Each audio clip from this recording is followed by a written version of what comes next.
আপোনালোকে চাই আছে নিউজ কেয়াৰ 24 বৰপেটা জিলাত চেঙ্গা সমষ্টিৰ বৃহত্তৰ বামুনডংৰা অঞ্চলত ব্ৰহ্মপুত্ৰৰ গৰাখহনীয়াই ভয়াবহ ৰূপ ধাৰণ কৰিছে।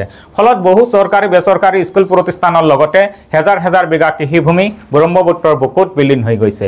আৰু চেঙ্গা সমষ্টিৰ বৃহত্তৰ বামুনডংৰা অঞ্চলৰ নদী প্ৰতিৰোধৰ বাবে চৰকাৰলৈ দাবী জনাইছে স্থানীয় ৰাইজে। আমাৰ হাতত মন্তব্য আছে, মন্তব্য শুনাম, আপোনালোকে চাই থাকিব নিউজ কেয়াৰ 24। আমাৰ যিখিনি বয়স হৈছে চাওক, মোটামুটি আমি 5 কিলোমিটাৰ মান মাথাউৰি ভাঙা খেতি পথাৰ ভাঙা দেখিলো, কিন্তু আমি নিজে ৰাইজে প্ৰত্যেক বছৰে আমি গাঁঠিৰ ধন কিছুমানৰ বা তুলি তুলি আনি আমি প্ৰডাকশ্যন দি আছো।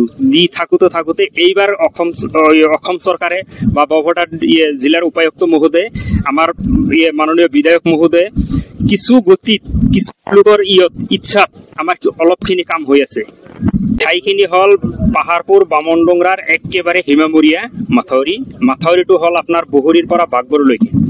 এই মাথাউৰিখন মোটামুটি আপোনাৰ 30% ছিঙিছে।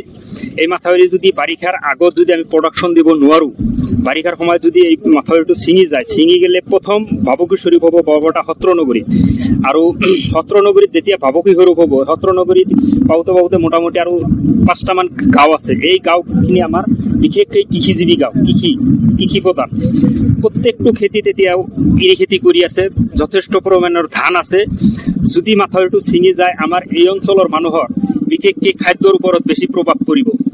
সেইকাৰণে আমি মাননীয় মুখ্যমন্ত্ৰী মহোদয়ক টানি অনুৰোধ জনাইছোঁ, এই অঞ্চলৰ সচেতন যুৱক হিচাপে অসমৰ মাননীয় মুখ্যমন্ত্ৰীয়ে যাতে এই মাথাউৰিটো পাৰ্মানেণ্টলি প্ৰডাকশ্যন দিব পাৰে, তাৰ বাবে আমি ইয়াৰ জনসাধাৰণে মাননীয় মুখ্যমন্ত্ৰী মহোদয়ক আমি টানি অনুৰোধ জনাইছোঁ যাতে মাথাউৰিখন পাৰ্মানেণ্টলি প্ৰডাকশ্যন দি ৰাখে।